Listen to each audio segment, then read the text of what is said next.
O mundo da moda está em constante mudança. Tendências vão e voltam, mas uma coisa não muda. O nome Constanza Pascolato continua sendo um dos maiores do nicho. Hoje, ela é a nossa convidada do Jogo Aberto e vai bater um papo com a gente sobre moda, cultura e todo o universo fashion. Costanza, você é um ícone do segmento nacional da moda. Como que surgiu a sua relação com a moda?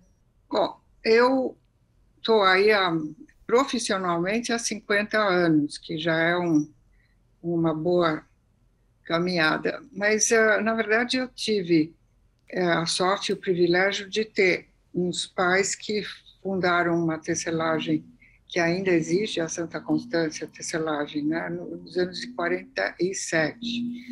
Portanto, eu acompanhei toda a trajetória da evolução do pós-guerra da indústria têxtil, não só no Brasil, onde a gente fazia um algodão maravilhoso, que era invejado no mundo inteiro, como minha mãe pensou que seria bom começar a fazer seda pura que o Brasil fornece para fora até hoje, ninguém sabe disso, né, quase, porque está nas mãos de uma holding importantíssima japonesa até hoje. Então, eu acompanhei não só o momento pós-guerra da alta costura, portanto, a gente exportava a seda pura, que era a Zibeline chamada, e o Chantum Dior, justamente para o Christian Dior, para a Chanel, e, enfim, para outras casas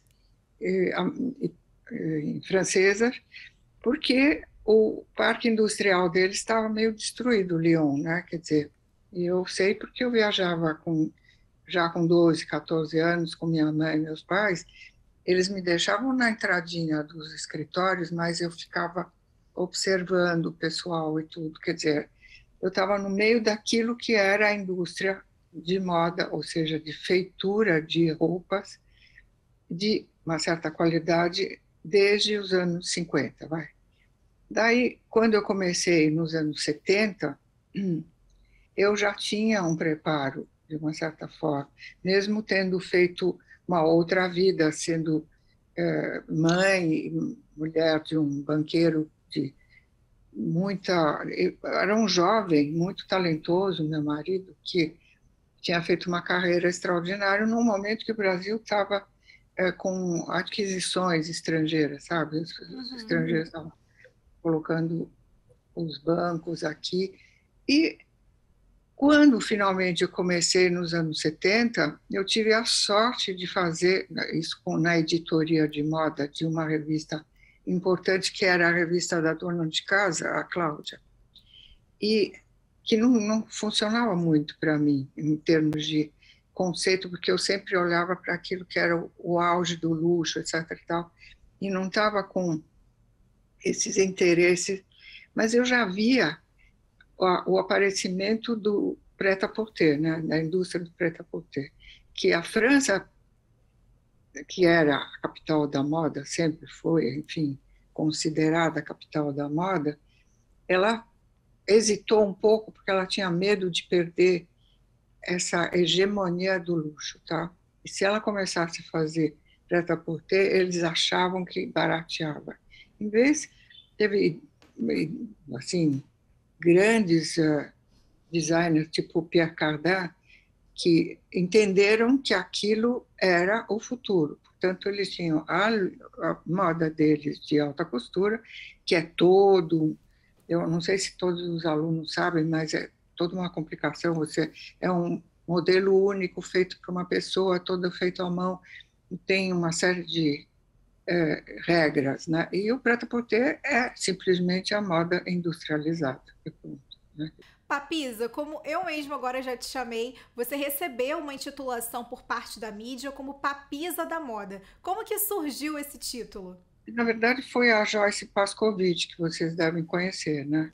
Ela tinha uma coluna na Folha e um dia ela decidiu, e era a coluna mais lida do Brasil, porque a Folha, na época, vendia, acho que 1,5 milhão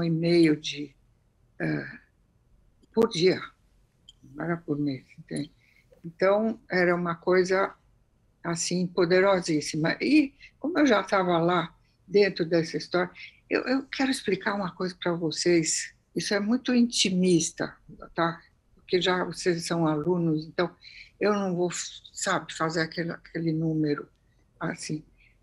Eu sempre achei que não era competente o bastante para estar fazendo aquilo que eu fazia. Porém, eu me esforçava muito e a gente, na época, teve mais do que vocês jovens hoje, mais tempo, porque o tempo era mais devagar, e mais oportunidade, porque não tinha tanta concorrência, entendeu? Então, a verdade é que eu tive a sorte e o privilégio de começar sempre as coisas na hora certa. Que quando começou o Prêt-à-Porter, estava lá eu nas revistas que estavam bombando e não sei o quê. A única coisa que eu tive que fazer é me atualizar quanto o que era o desejo da mulher brasileira como um todo.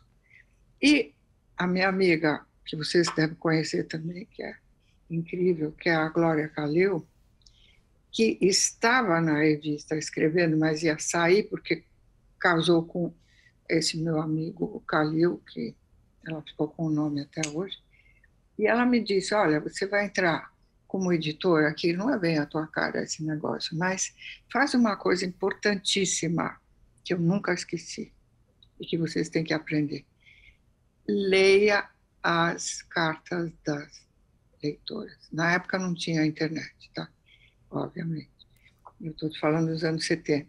Então, as cartas eram a maneira de entender como elas viviam, como elas estavam pensando, qual era o problema delas de verdade, porque elas elas mandavam cartas que eu lia religiosamente, e eram muitas, não era pouco.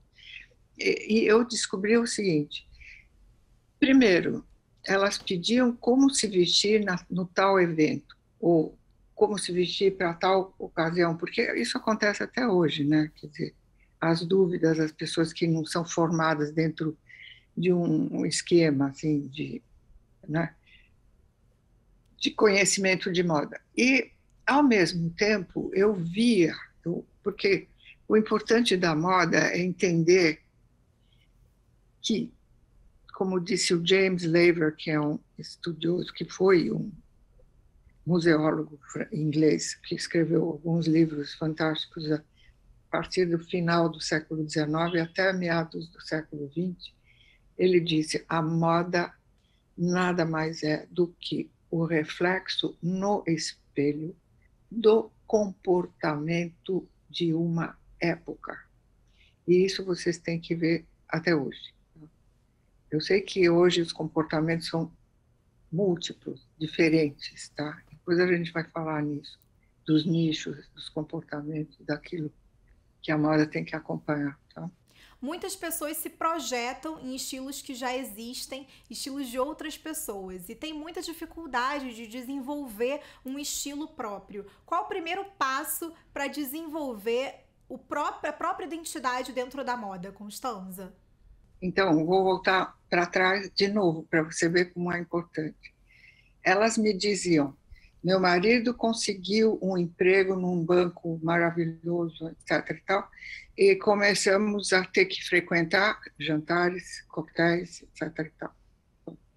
E ela, além de não saber o que vestir, ela não sabia como se comportar, porque ela nunca tinha saído de casa, era do lar. Então eu comecei a dar conselhos para elas. Faz assim, chega e faz. Tanto que depois nos livros que eu escrevi, eu até repeti um pouco, atualizando naturalmente os tempos, mas esses conselhos que eu dava, portanto, volto lá, você só pode construir o teu estilo verdadeiro e não imitado de alguém quando você se veste corretamente, até brilhantemente, se for o caso, para o teu estilo de vida, para o grupo que você frequenta, para o grupo que você irá eventualmente frequentar quando conseguir um emprego. Isso tudo tem uma relação absolutamente estreita. E é aí que você constrói a tua imagem. Sobretudo se você vai trabalhar. Hoje em dia a mulher trabalha, né? Está em muitos lugares e tudo mais. Agora está um pouco confuso, porque as pessoas estão... A nova geração, ela não liga muito para aquilo que é... Eu sei porque eu falo com meus netos, que são ótimos, graças a Deus, e competentes, e têm um trabalho interessante, mas eles mudam de ideia. A gente vive hoje uma realidade muito tecnológica, Constanza, e a gente se projeta muito em estilos que já existem, principalmente se tratando de influências digitais. Você acha que esse movimento de imitação do estilo de outras pessoas, tentando projetar o que já existe para a própria vida, pode prejudicar ou até, enfim, dificultar ao achar essa essência pessoal dentro da moda? Eu acho que são duas coisas, né? Uma é você gostar de uma influencer, tá? E achar ela interessante, achar que o que ela fala e o que ela mostra é alguma coisa que você pode aproveitar, adaptando para a sua vida, mas não se projetando, querendo se comportar igualzinha, entendeu? Que a personalização é fundamental, porque é você, não é o outro. E esse Kipor da história do digital, que eu assisti e continuo assistindo, inclusive de gente que faz plásticas para se parecer com o próprio filtro, que eu acho assim, a coisa mais extraordinária. Isso aí é o deslumbramento da tecnologia e da coisa que você recebe em casa. Opa, recebi uma, eu vou ser assim. Não é você, é a outra. Então, se você gosta da roupa dela e o acessório que ela põe junto e como ela se penteia e etc e tal, ótimo. Mas você não precisa ser gêmea dela. Você pode pegar aquilo e adaptar e interpretar para você. Gosta do vestido florido? Ela usou o fundo amarelo? Você vai usar o fundo que você gosta mais, que é rosa, entendeu? Mas é o vestido romântico, sei lá, entende? Existe ali uma falta de interpretação inteligente, tá? Porque eu insisto que essa falta de raciocínio acaba com a gente, por isso mesmo que o estudo e as escolas são importantes, que elas mostram a maneira como você pode eventualmente raciocinar sobre alguma coisa. A vida é um presente, é um dom, né? Quer dizer, se botar uma cabecinha para funcionar, por que não fazer ela funcionar mais do que só copiar da outra, que é mais fácil, mas não é você? É chato, né? Você tem uma frase muito famosa que diz que respeitar a sua essência é a forma mais inteligente para desenvolver o próprio estilo. Você acredita que a carência de autoestima pode afetar diretamente no nosso desenvolvimento da identidade com a moda, do nosso próprio estilo? Eu acho que você falou uma coisa importantíssima. Então, eu acho que é fundamental. Bom, tá. E a autoestima não é uma coisa que você consegue assim facilmente. É uma coisa dificílima. Mas eu acho que desde a época que eu era jovem até hoje, eu vi que antigamente a gente tinha uns modelos que eram fixos, as pessoas tinham que ser daquele jeito. E eu acho que hoje, isso se tratando de questão estética, não estou falando mental, nem psicológica, nem espiritual, nem nada disso, pelo amor de Deus. Tá, só a questão estética, que porém, tudo isso entra também na questão da autoestima. Tá?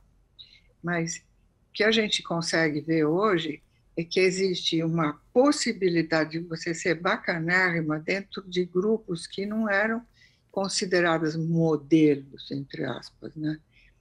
Não só pelos veículos, mas pela própria vida. Eu não sei porquê. Eu tinha que ter aquele modelão assim. Eu quase cortei meu nariz porque eu achava como é que chamava aquela francesa? Brigitte Bardot. Imagina se eu tenho cara de Brigitte Bardot, eu ia ter o nariz da Brigitte. Nunca. Qual a maior transformação que você observa dentro desses últimos anos no segmento da moda? Como é que você tem visto tantos avanços tecnológicos, mas também como a moda vem se ressignificando? Eu acho que o que eu estou observando agora, e que é uma coisa super interessante, é que, assim como os grupos estéticos e sociais e as inclusões todas, a gente está falando de inclusão, mas não é só política, é inclusão no geral, né? Porque uma menina que nasceu pequenininha, com o narizinho, não sei o que, ela consegue ser bonitíssima do jeito dela, entende? E a moda, ela vinha, como é uma grande indústria, tudo que é grande é difícil de agilizar, né? Quer dizer, mas vinha havindo um movimento de divisão em áreas, grupos, nichos, tá? E a pandemia acelerou isso de tal forma, tamanha velocidade.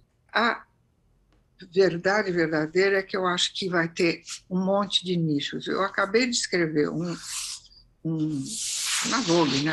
Você tem essa coluna também há 31 anos.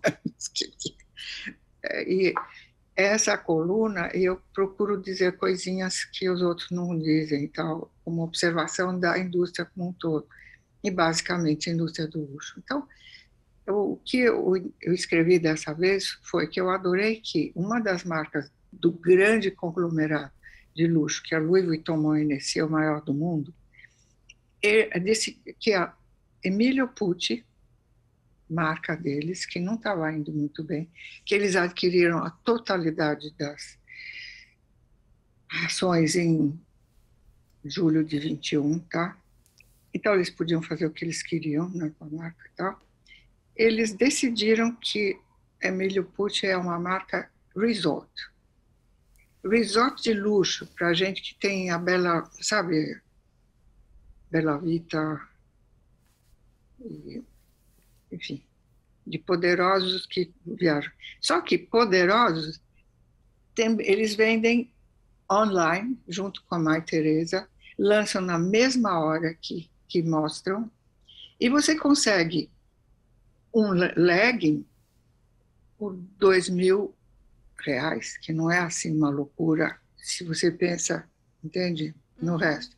Portanto, eles botaram como um nicho de resort, de luxo, em todas as épocas. Agora vai fazer frio, então eles lá vão fazer roupa pós-ski. Agora eles fizeram Capri, por quê? Primeiro que o Emilio Pucci, que eu conheci, porque ele era amigo do meu pai e ficava hospedado aqui em casa, no Brasil. Só, não quero contar a vantagem, só para dizer o quanto que eu conhecia, entende?